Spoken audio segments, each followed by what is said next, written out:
Bismillahirrahmanirrahim. Assalamualaikum warahmatullahi wabarakatuh. Selamat pagi dan salam sejahtera untuk kita semua. Sebelumnya, perkenalkan saya Nur Saada dengan NIM 2024 757 00083. Saya merupakan mahasiswa dari PPG Calon Guru Universitas Indraprasta PGRI. Pada kesempatan kali ini, saya akan mempresentasikan atau menyampaikan terkait mata kuliah Seminar Pendidikan Profesi Guru dengan dosen penguji 1, Ibu Dr. Ani Interdiana, CS MPD, kemudian dosen penguji 2, Ibu Elizabeth Tri S, SPD MPD, dan dosen pembimbing saya, Ibu Nur Amega Setiawati MPD.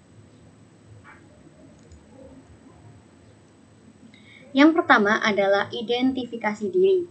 Terbagi menjadi dua, yaitu visi terhadap pendidikan Indonesia dan juga visi terhadap sosok calon guru.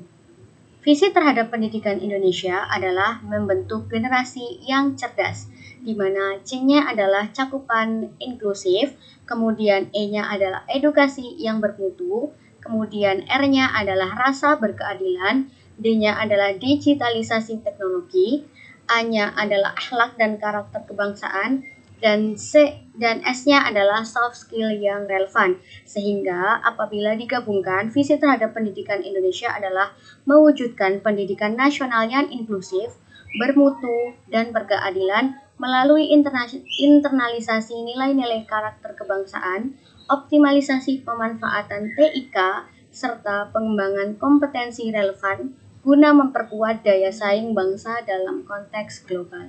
Kemudian, visi terhadap sosok calon guru, saya sebagai calon guru, saya berkomitmen untuk menjadi pendidik yang inspiratif, adaptif, dan inovatif, yang mendukung terciptanya pendidikan nasional yang inklusif, bermutu, dan berkeadilan. Saya akan menginternalisasi nilai-nilai karakter kebangsaan dalam pembelajaran, kemudian mengoptimalkan pemanfaatan TIK, serta mengembangkan kompetensi yang relevan pada siswa maupun peserta didik.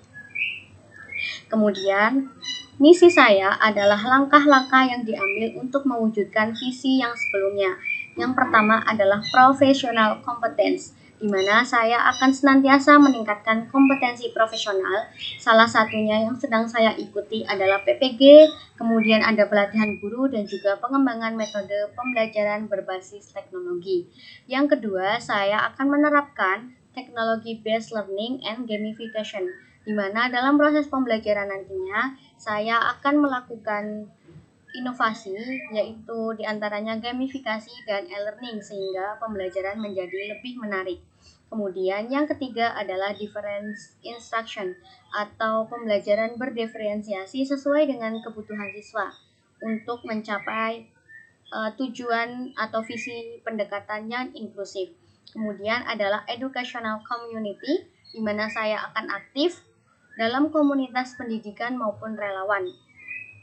Yang kelima adalah 21st century skill dan karakter, di mana pada era saat ini abad 21 kompetensi banyak diperlukan. Kemudian yang tidak lupa ada penerapan karakter atau karakter building. Dan yang terakhir adalah long life learner, di mana seorang guru hendaknya menjadi pembelajar sepanjang hayat. Kemudian, memasuki refleksi pengalaman belajar mata kuliah yang bermakna, ada dua mata kuliah. Yang pertama adalah praktik pengalaman lapangan 2, yaitu PPL 2, dengan artefak yang bermakna adalah pembelajaran mandiri. Pada topik tersebut, ada modul ajar dan dokumentasi kegiatan KBM. Di sini merupakan salah satu dokumentasi pembelajaran di kelas 10-3 dengan sistemnya kelompok dan gamifikasi menggunakan quizzes, begitu.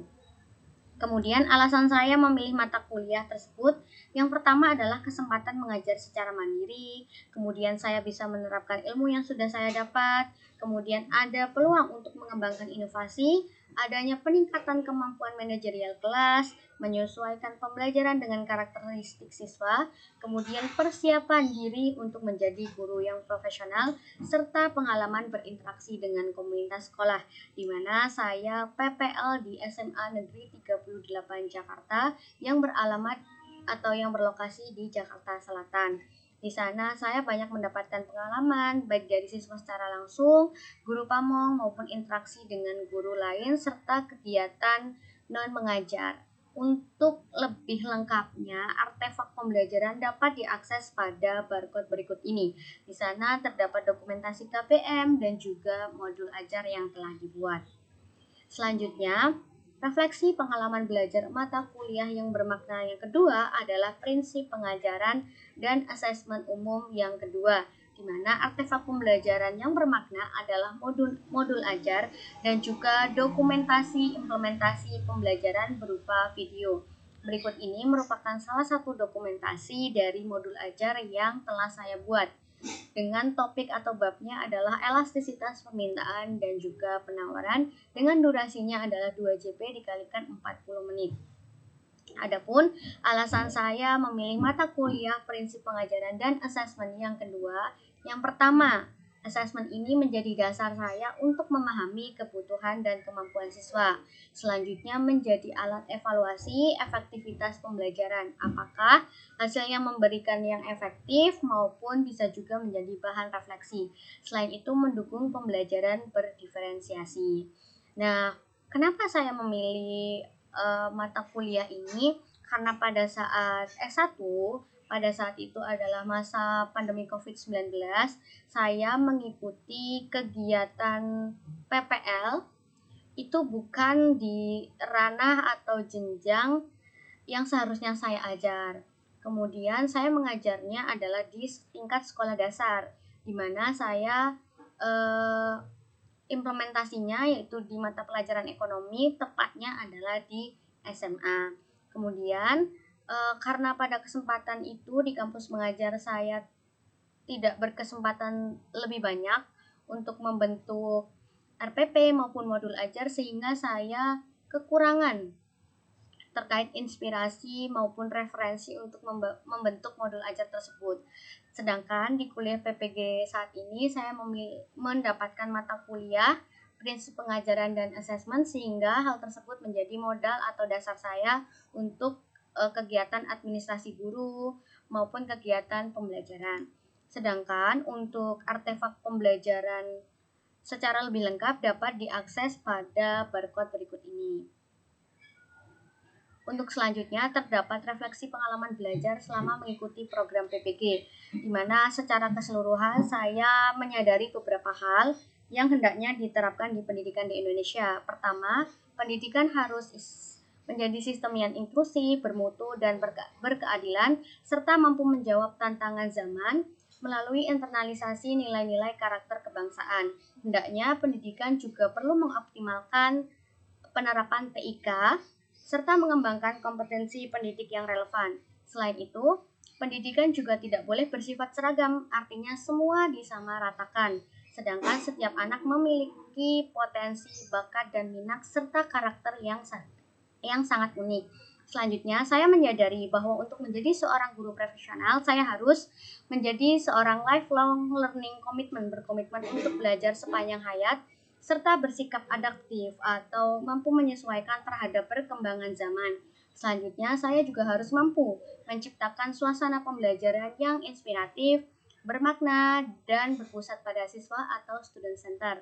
Melalui salah satunya adalah pendekatan pembelajaran berdiferensiasi. Selain itu, ada juga integrasi teknologi atau educational teknologi dalam proses pembelajaran, serta menjunjung tinggi etika profesi dan penguatan karakter dalam praktik pendidikan.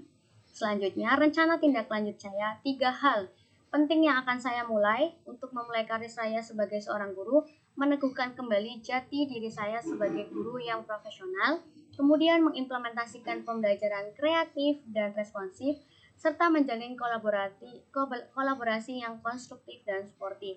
Kemudian, jika saya nanti sudah menjadi seorang guru profesional yang insya Allah lulus di tahun ini, di di tahun 2025, saya akan melakukan kompetensi development, pengembangan kompetensi secara berkelanjutan, kemudian educational engagement and social contribution, aktif di dunia pendidikan dan juga kontribusi sosial, dan yang terakhir adalah tetap menjadi pembelajar sepanjang hayat dan menjadi guru yang inspiratif.